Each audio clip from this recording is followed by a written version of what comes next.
आदाब, इस्तकबाल है। मैं हूं आपके साथ अबू हुरैरा। कश्मीर में जारी तशद्दुद और हालिया हलाकतों के खिलाफ पीडीपी के सदर महबूबा मुफ्ती ने दिल्ली के जंतर मंतर पर मरकजी हुकूमत के खिलाफ एहतजाज किया। एहतजाज के दौरान उनके हमरा पीपुल्स डेमोक्रेटिक पार्टी के वर्कर्स और दीगर कारकुनान भी मौजूद थे। महबूबा मुफ्ती ने मरकज पर जम्मू कश्मीर को पुरअमन इलाके के तौर पर पेश करने का इल्जाम लगाया। उन्होंने कहा कि जबकि हकीकत यह है कि कश्मीर की सड़कों पर खून बहाया जा रहा है और लोगों को अपनी राय का इजहार करने पर इज़्दात दहशतगर्दी के कवानीन के तहत गिरफ्तार किया जा रहा है। उन्होंने कश्मीरी आवाम को कहा कि कश्मीरी आवाम को बोलने की इजाजत नहीं है, बाहर निकलने की भी इजाजत नहीं है। महबूबा मुफ्ती ने यहां तक इल्जाम लगाया कि कोई बाहर निकलता है तो उसे गोली मार दी जाती है। महबूबा मुफ्ती ने कहा कि हमें गांधी का भारत चाहिए, गोडसे का नहीं।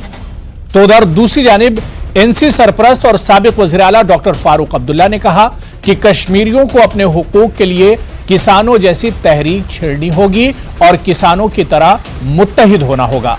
यहां सवाल यह उठता है कि महबूबा मुफ्ती ने कश्मीरियों की आवाज कश्मीर से लेकर दिल्ली तक उठाई, वो दिल्ली पहुंच गई और डॉक्टर फारूक अब्दुल्ला का बयान कि कश्मीरियों की तरह से अब तहरीक चलानी होगी। सवाल यह उठता है कि क्या कश्मीरी लीडर किसानों के रास्ते पर चल पड़े हैं और क्या मरकजी सरकार से अब कश्मीरी लीडर भी आर पार के मूड में हैं? इसी को हम समझने की कोशिश करेंगे। बहुत खास मेहमान मेरे साथ जुड़े हुए हैं। बहुत जल्दी अपने मेहमानों का आपसे तारुफ करा देता हूं। मेरे साथ कांग्रेस लीडर सलमान निजामी साहब डिबेट में जुड़े हुए हैं। प्रोफेसर परीक्षित मनहास जी जो कि पॉलिटिकल एनालिस्ट हैं, वो भी मेरे साथ इस डिबेट का हिस्सा है। और अश्विनी कुमार चिरंगू जी सीनियर बीजेपी और केपी लीडर हैं, वो भी इस डिबेट का हिस्सा हैं। कुछ देर में हमारे साथ एनसी तर्जुमान भी इस डिबेट में जुड़ेंगे। सभी मेहमानों का बहुत इस्तकबाल है न्यूज़ 18 उर्दू में। मैं सबसे पहले सलमान निजामी साहब आपसे शुरुआत करना चाहूंगा। सलमान निजामी साहब, कल आपने देखा कि पीडीपी सदर महबूबा मुफ्ती ने दिल्ली के जंतर मंतर पर प्रोटेस्ट किया। इसके अलावा आपने डॉक्टर फारूक अब्दुल्ला का बयान भी देखा होगा कि अपने हुकूक के लिए कश्मीरियों को अब किसानों की तरह से आंदोलन करना पड़ेगा। क्या समझा जाए, महबूबा मुफ्ती का दिल्ली में आकर प्रोटेस्ट करना और डॉक्टर फारूक अब्दुल्ला का इस तरह का बयान, इसे किस तरह से लिया जाए? देखिए, मुझे लगता है कि जिस तरीके से बयानात आ रहे हैं और हकीकत यह है कि जिस तरीके से गुलाम नबी आजाद साहब ने कहा कि 370 बीजेपी के मेन एजेंडे में और फार्मर्स बिल जो है उनके एजेंडे में नहीं था। वो उन्होंने बिल लाया और फिर उसको विड्रॉ भी किया, लेकिन 370 उनके मेन एजेंडे में था। और इस वक्त 370 जो है वो सुप्रीम कोर्ट में उसकी सुनवाई होनी चाहिए और अभी तक किसी भी पार्टी ने वहां अपील भी फाइल नहीं की है कि वो जल्द से जल्द वहां सुनवाई हो। ये कोर्ट जो फैसला आएगा उसको हम एक्सेप्ट करेंगे। और दूसरी बात जो है, हमें इस वक्त तरजीह देनी चाहिए कि हमारे इलेक्शन होना चाहिए जम्मू कश्मीर में और स्टेटहुड हमें वापस मिलनी चाहिए। और जिस तरीके से बीजेपी का मुझे लगता नहीं है कि वो मानेंगे इस बात को, हालांकि जोर तो चल रहा है हर तरफ से। और हमें इस वक्त जो जमीन हमसे छीनी गई है वो हमें वापस आनी चाहिए, जो नौकरियां हमसे छीनी गई हैं वो वापस आनी चाहिए। जो दावा किया जा रहा था 370 हटने के बाद जम्मू कश्मीर में मिलिटेंसी खत्म होगी, आज आप देखते हैं कि किस तरीके से हर रोज कोई ना कोई मिलिटेंट अटैक कश्मीर में हो रहा है, चाहे सिविलियन हो चाहे सिक्योरिटी फोर्सेस के एहलकार शहीद हो रहे हैं। और उसमें चाहे हिंदू हो, कश्मीरी पंडित हो, सिख हो, मुसलमान भी हैं, वो सब इस वक्त इनसिक्योर फील कर रहे हैं कश्मीर में जो किलिंग्स हमने देखी। तो इसलिए मुझे लगता है कि सरकार को चाहिए कि जल्द से जल्द कश्मीर में, जम्मू कश्मीर में इलेक्शन होने चाहिए। और जो पार्टियां जो हैं अब जो ख्वाब दिखा रही हैं, और उन पार्टियों से मैं कहना चाहता हूं कि आपको मालूम था कि बीजेपी के एजेंडे में 370 था, उसके बावजूद आप उनके साथ अलायंस आपने किया और जब आपको उन्होंने अलायंस से उन्होंने निकाल दिया तो आज आप जो है यहाँ चिल्ला चिल्ला के कह रहे हैं हमें वापस चाहिए। और ये पॉसिबल भी नहीं है। देखिए, आप 2 सांसद जो है पूरी पार्लियामेंट में जो है कैसे बिल पास करवा सकते हैं। इसलिए आजाद साहब ने जो कहा कि जब हमारी मेजॉरिटी आएगी उस वक्त हम देखेंगे, लेकिन इस वक्त हमें तरजीह देनी चाहिए जो प्राइम मिनिस्टर ने भी एक्सेप्ट किया है। ठीक है, ठीक है। अश्विनी कुमार चिरंगू जी हमारे साथ जुड़े हुए हैं। कई सवाल यहां पर सलमान निजामी ने उठाए हैं। मैं अश्विनी कुमार चिरंगू जी, सीधे सीधे एक चीज आपने भी देखा कि महबूबा मुफ्ती अब कश्मीरियों की लड़ाई दिल्ली आकर लड़ रही, आवाज बुलंद कर रही है, या इसके अलावा डॉक्टर फारूक अब्दुल्ला का बयान। लेकिन सर सीधा सीधा सवाल यह है, चाहे नेशनल कॉन्फ्रेंस की बात करें या पीडीपी की बात करें, ये लोग कह रहे हैं कि हम गांधीयन तरीके से, गांधी जी के तरीके से, पुरअमन तरीके से अपनी लड़ाई लड़ेंगे, अपने हक के लिए आवाज उठाएंगे। फिर आप लोगों को इसमें एतराज क्या है अश्विनी जी? मैं बड़ा खुश हूं ये सुनकर कि नेशनल कॉन्फ्रेंस और पीडीपी इस तरह से बयान दे रही है कि वो गांधीयन वे में अपना एहतजाज आगे बढ़ाएंगे। लेकिन ऐसा लग रहा है साथ में ही कि पिछले 70 साल से जो कुछ कश्मीर में हुआ है उससे ना उनका पेट भरा है ना जी भरा है। वो अभी भी संघर्ष की बातें कर रहे हैं, सैक्रिफाइसेस की बातें कर रहे हैं। पिछले इतने सालों में जो कश्मीर में 1 लाख के करीब लोगों का देहांत हो चुका है, चाहे कोई भी कारण हो, मुझे ऐसा लग रहा है कि इसके बाद में पॉलिटिकल पार्टीज ने इस तरह से बोलना नहीं चाहिए जिसमें किसी प्रकार का वायलेंस, किसी प्रकार की सैक्रिफाइस, किसी प्रकार का संघर्षमयी माहौल जो है वो वापस आ जाए। नंबर 1। नंबर 2, बड़ा एक अजीब और गरीब सा सिचुएशन है कि जब वो महात्मा गांधी की बात करते हैं तो साथ में गोडसे की भी बात करते हैं। ऐसा लग रहा है कि गोडसे का बूथ महबूबा जी के कहीं ना कहीं उनके रूम में शामिल हो गया है। वो हमेशा से ही, मुझे ऐसा लग रहा है कि गोडसे की बात कह करके कहीं ना कहीं वो एक पैशन को खड़ा कर रहे हैं, एक ऐसे माहौल को बनाना चाहते हैं जिससे कि लोग सड़कों पर आ जाएं और माहौल बिगड़ जाए, वायलेंस हो जाए। हाँ, एक बात जरूर है, देखिए हमें भी मानना चाहिए कि देखिए पिछले 70 साल में जिस प्रकार से झूठ कह करके एक के बाद एक झूठ, सबसे पहला झूठ ये था कि कश्मीर के लोग जो हैं वो पाकिस्तान के साथ ना जा करके भारत के साथ गए थे। सच्चाई ये है कि इंडियन इंडिपेंडेंस एक्ट में किसी भी प्रकार से लोगों को ये राइट नहीं था कि वो हिंदुस्तान जाएं या पाकिस्तान जाएं। ये राइट तो केवल रूलर को था और हरि सिंह जी ने जिस प्रकार से उस राइट का इस्तेमाल किया। अश्विनी जी, इस तरह के बयान तो दोनों तरफ से आते हैं। जिस तरह से आपने कहा कि एनसी और पीडीपी की तरफ से इस तरह की बयानबाजी होती है, अब हालिया दिनों जिस तरह के अटैक और जिस तरह के हमले बीजेपी की तरफ से किए जा रहे हैं, यहां तक कहा जा रहा है कि महबूबा मुफ्ती और फारूक अब्दुल्ला को कश्मीर छोड़ के पाकिस्तान चले जाना चाहिए। अगर वो अपने हक के लिए लड़ाई लड़ना चाहते हैं और वो भी गांधीयन तरीके से, तो उसमें ऐतराज क्यों है? देखिए, पहली बात तो यह है कि उनको अपनी बात को कहने का जरूर हक है, लेकिन भारतीय जनता पार्टी को भी अपनी बात कहने का हक है। और जो भारतीय जनता पार्टी के साथ डायरेक्टली अलायंस नहीं रखते, उनको भी अपनी बात रखने का पूरा अधिकार है। हाँ, जहां वो ये बात कहते हैं कि वो एक वायलेंस की ओर इस समाज को ले जाना चाहते हैं, जिस तरह के उनके बयान बराबर पिछले 10-15 दिन से आ रहे हैं, तो दूसरा भी जो है वो इन्वेस्टिगेट होता है कि इस तरह के वो बयान दे कि अगर उनको वायलेंस ही चाहिए तो उनको भारत छोड़ करके किसी दूसरे मुल्क में जाना चाहिए, अगर उनको यहाँ का पुरअमन माहौल जो है वो पसंद नहीं है। अब ये कहना कि कश्मीर में जो है हालात पुरअमन नहीं है, सारे राजनीतिक जितने भी एक्टिविस्ट हैं, लीडर्स हैं, उन्होंने यहां पर अमन की बहाली के लिए काम करना चाहिए, ना कि इसके लिए कि यहां का माहौल खराब हो जाए। अभी ऐसा लग रहा है और बड़ा दुर्भाग्य है कि जिस तरह से नेशनल कॉन्फ्रेंस और पर्टिकुलरली पीडीपी अपने बयानात दे रहे हैं, इसका यह मतलब साफ जाहिर होता है। ठीक है, इस पर हम आगे भी बात करेंगे कि कश्मीर के मौजूदा हालात कैसे हैं। 370 से पहले कश्मीर के हालात कैसे थे और 370 के बाद अब जो महबूबा मुफ्ती है, डॉक्टर फारूक अब्दुल्ला, उमर अब्दुल्ला या दूसरी जो कश्मीरी पार्टियां वो जो इल्जाम लगा रही हैं आज के वक्त पर, तो अब माहौल कितना बदला, इस पर भी हम अश्विनी जी बात करेंगे। मेरे साथ इमरान नबी डार जो कि स्पोक्सपर्सन है, तर्जुमान है नेशनल कॉन्फ्रेंस के, वो भी डिबेट में जुड़ चुके हैं। इमरान नबी डार साहब, आपका भी बहुत इस्तकबाल है। मैं इससे पहले प्रोफेसर परीक्षित मनहास जी आपके पास आना चाहूंगा। सर, महबूबा मुफ्ती का दिल्ली आकर जंतर मंतर पर आकर प्रोटेस्ट करना, या जिस तरह से डॉक्टर फारूक अब्दुल्ला का बयान है कि अपने हुकूक के लिए अब किसानों की तरह से आंदोलन करना होगा और किसानों की तरह से कुर्बानी देनी होगी, सर इन दोनों चीजों को किस तरह से आप देखते हैं? क्या कश्मीरी जो लीडरशिप है उसने अपनी सियासत का अंदाज बदला है? देखिए, सबसे पहले तो शुक्रिया आज मेरे को अपनी अपॉर्चुनिटी दी इस डिबेट में पार्टिसिपेट करने के लिए। मैं शुरू करूंगा इस बात से कि कहीं ना कहीं पे अभी कश्मीरी हुक्मरान जो पुराने थे या जो पॉलिटिशियंस थे, उनकी अप्रोच पॉजिटिव नहीं है। उनकी इस टाइम पे जो अप्रोच चल रही है वो एक पॉजिटिव अप्रोच नहीं चल रही है। वो कहीं ना कहीं इंडल्ज कर रही है डिविसिव पॉलिटिक्स में। मेरा एक उनकी तरफ सिर्फ इतना सा इशारा होगा कि सेंट्रल गवर्नमेंट ने भारत में जम्मू कश्मीर में इस टाइम पे डीडीसी इलेक्शंस भी करवा लिए, पंचायत इलेक्शंस भी हो गए, म्युनिसिपल कॉर्पोरेशंस के इलेक्शंस हो गए हर जगह। और जिस तरह से संकेत आ रहे हैं आने वाले कुछ समय में इलेक्शंस भी होंगे जम्मू कश्मीर में और लद्दाख में भी होंगे शायद।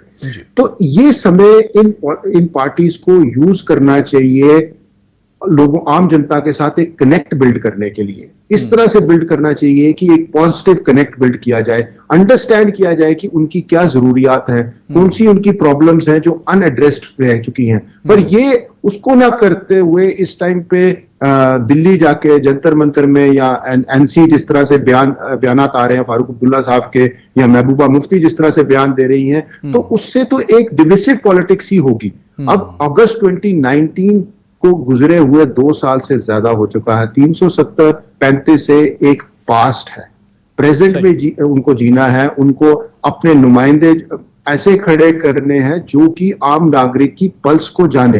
तो मेरा उनकी तरफ यही सजेशन है कि एक पॉजिटिव मैनिफेस्टो बिल्ड करिए।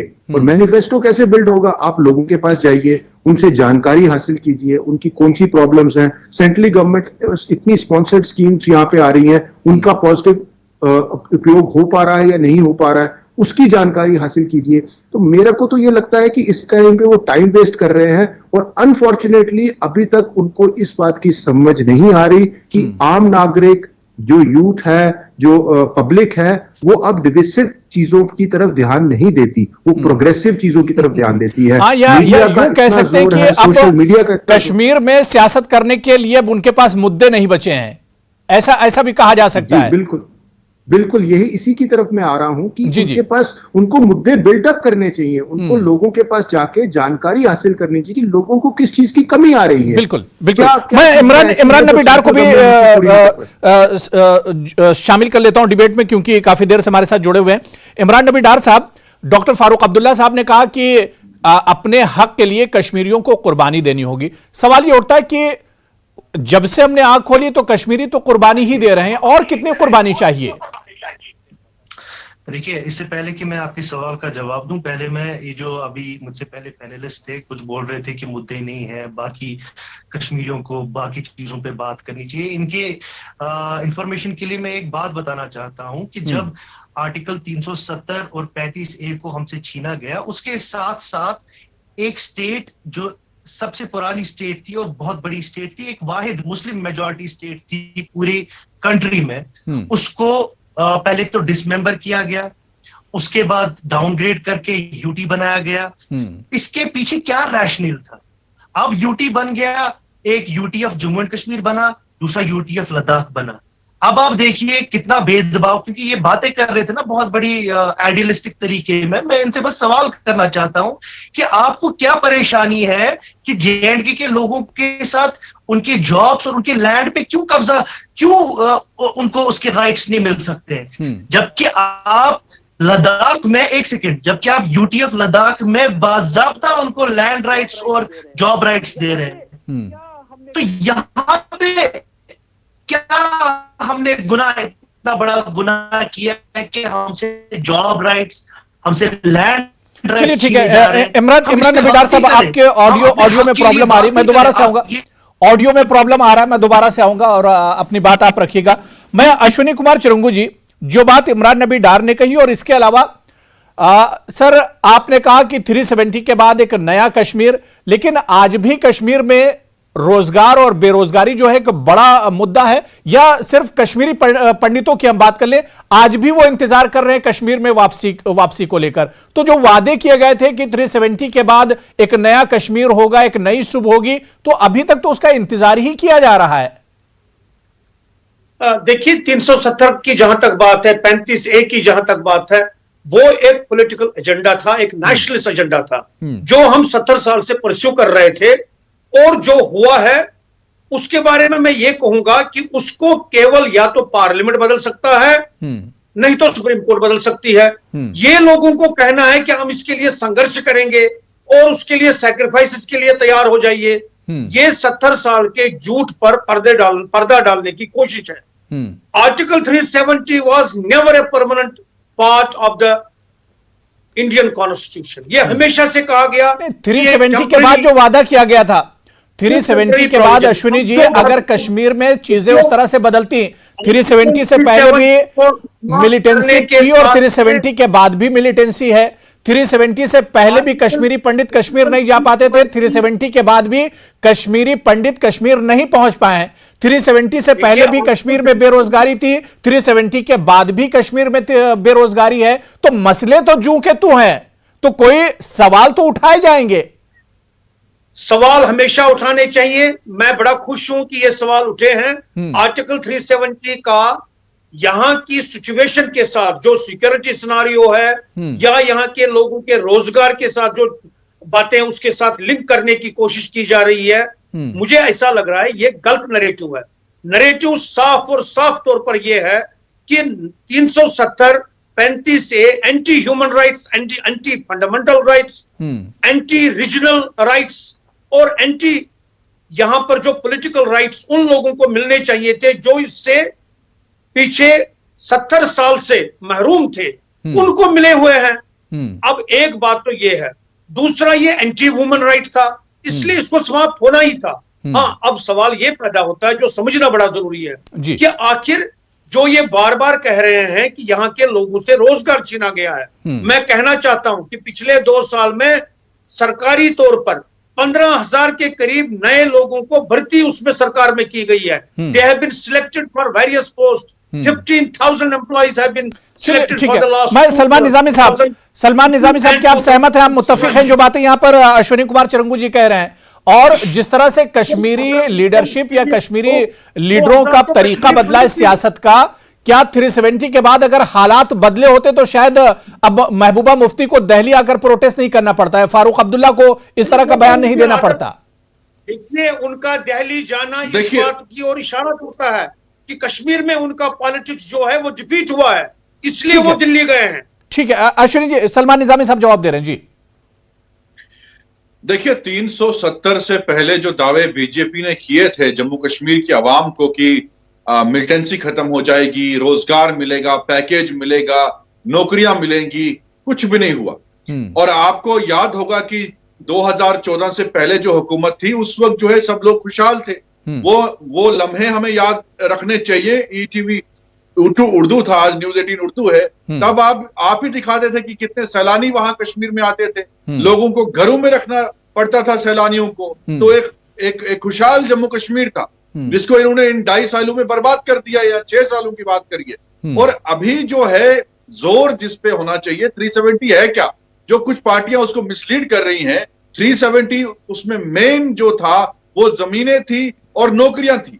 वही गुलाम नबी आजाद साहब ने मांग की है कि हमें नौकरियां और जमीनें हमें वापस चाहिए। आप अपना एजेंडा चलाते रहिए, ये कोर्ट में है, ये कोर्ट कब फैसला देगा। जैसे राम मंदिर के फैसले को 50 साल लग गए, अभी इन पार्टियों को पहले चाहिए था कि सुप्रीम कोर्ट में अपील फाइल करिए कि जल्द से जल्द उसकी हियरिंग हो। डरने से बैठने से अच्छा था पहले कोर्ट में जाइए जहां केस चल रहा है। वहां तो आपने हियरिंग के लिए अपील ही नहीं की 2.5 सालों से, वहां लंदन घूम के आए आप। लेकिन इस वक्त जम्मू कश्मीर के लोगों को सबसे पहले इलेक्शन होना चाहिए, स्टेट वापस होनी चाहिए और जमीनें हमारी वापस होनी चाहिए और नौकरी हमारी वापस होनी चाहिए। चलिए ठीक है इमरान नबी डार साहब, इससे पहले पहला जो मैंने आपसे सवाल किया था उसमें आपको ऑडियो प्रॉब्लम आ रहा था। जो बात अश्विनी जी ने कही थी कि जो कश्मीरी लीडरशिप है उनके पास कोई मुद्दे नहीं बचे हैं, कोई इश्यूज नहीं है, इस वजह से महबूबा मुफ्ती को दिल्ली आकर प्रोटेस्ट करना पड़ता है और अपनी आवाज उठानी पड़ती है, या डॉक्टर फारूक अब्दुल्ला को किसानों वाला बयान देना पड़ता है क्योंकि अब कोई मुद्दे नहीं बचे हैं। यही बात बीजेपी भी कह रही है। देखिए, बाकी मुद्दे तो बाद में उठेंगे, लेकिन जो हमारा बेसिक राइट है पहले तो हम उसको अपने सिक्योर कर लेना। आप अगर हमारी बेसिक जो राइट्स है उनको छीना जा रहा है, तो उस पे हम बात नहीं करें। आप चाहते हैं कि हम बात ही नहीं करें अपने बेसिक राइट्स पे। और ये जो ये बोल रहे हैं कांग्रेस के, इनको पहले खुद देखना चाहिए कि ये कांग्रेस के साथ क्या हो रहा है यहाँ पर। कांग्रेस के तो दो धड़ बन गए यहाँ पर, और ये हमसे सवाल कर रहे हैं कि कोई जो है 2 साल जनाब बराबर कोविड चला और सुप्रीम कोर्ट में फिजिकल हियरिंग नहीं हो रही थी। अभी हमने अर्जी डाली है और इंशाअल्लाह हम उम्मीद रखते हैं कि फिजिकल हियरिंग जल्द से जल्द हो। नेशनल कॉन्फ्रेंस में एक वाहिद पार्टी थी जिसने सबसे पहले जो है इस एब्रोगेशन के खिलाफ PIL दर्ज किया सुप्रीम कोर्ट में। पार्लियामेंट से इस्तीफा दीजिए ना, जारी रखेंगे। अब ये बोलते हैं वो इस्तीफा दें पहले। अब इनका एक दर्रा बोलता है कि 370 की बात न करें, दिल्ली में पहले अपने गिरेबान में देखना चाहिए बोलते हैं, कश्मीर में अल्लाह अकबर बोलते हैं, ये क्या बोलेंगे? कहाँ पर है बीजेपी को खुश करने के लिए दिल्ली में एक बात करते हैं, कश्मीर में दूसरी बात करते हैं, अलग बयान देते हैं, बयान देते हैं। तो इनको पहले अपने घर को संभालना चाहिए, बाद में आपकी तरह सवाल करने चाहिए। लोगों को पहले आप अपने घर को संभालो, फिर बाद में आप नेशनल कॉन्फ्रेंस के बारे में बोलो, कश्मीर में अल्लाह अकबर कहा जाना है। भारत माता की बाकी रही बात तिरंगे साहब की, मैं बहुत ही आज उन्होंने बहुत ही गुलाम नबी आजाद साहब की हकीकत बोली अभी है। तक तो हमको बोला जाता था। सलमान निजामी साहब मैं आ रहा हूं जी। I didn't interfere, let me complete. मैं चिरुंगू साहब को मुबारकबाद देना चाहता हूं क्योंकि इन्होंने एक ऐसी बात कही, इन्होंने बोला कि आर्टिकल 370 को के मिलिटेंसी के साथ कोई जोड़ना कोई भी एक्सेप्टेबल नहीं है, जबकि होम मिनिस्टर बार बार ये बोलते हैं कि 370 को हमने इसलिए एब्रोगेट किया ताकि मिलिटेंसी खत्म हो। तो अब पहले ये आपस में पहले डिसाइड कर ले कि ठीक है। प्रोफेसर मनहास जी, मेरा एक आखिरी सवाल कि अब कश्मीरी लीडरशिप जो वहां की रिवायती लीडरशिप है उसमें जो एक बेचैनी देखी जा रही है, महबूबा मुफ्ती और डॉक्टर फारूक अब्दुल्ला, उमर अब्दुल्ला या वहां की और जो पार्टियां हैं, इनमें जो एक बेचैनी है उसकी एक बड़ी वजह सर ये भी है कि 370 के बाद हालात बहुत ज्यादा बदले नहीं है, तब्दीली बहुत ज्यादा नहीं आई। देखिए, एक आप सेइंग देखते हैं हाईवे लिखी हुई, we appreciate your hurry but even hurry takes time. तो मैं एक छोटी सी बात ये कहना चाहूंगा कि हालात बदल रहे हैं, बदले नहीं हैं पूरी तरह से, जी बिल्कुल सही, पर बदल रहे हैं। पर इसको बदलने का काम भी कौन करेगा? पॉलिटिकल पार्टीज ही करेगी। तो एक स्ट्रेंथन करना पड़ेगा पूरा पॉलिटिकल प्रोसेस इस UT of Jammu and Kashmir में। एक सस्टेनेबल मॉडल्स बिल्टअप किए जाने चाहिए। मैं इसीलिए कह रहा हूं ना कि हर पॉलिटिकल पार्टी से ये अर्ज है कि एक प्रोग्रेसिव पॉलिटिक्स कीजिए, एक ऐसा सस्टेनेबल मॉडल बिल्टअप करने की कोशिश कीजिए which is for the benefit of people and community.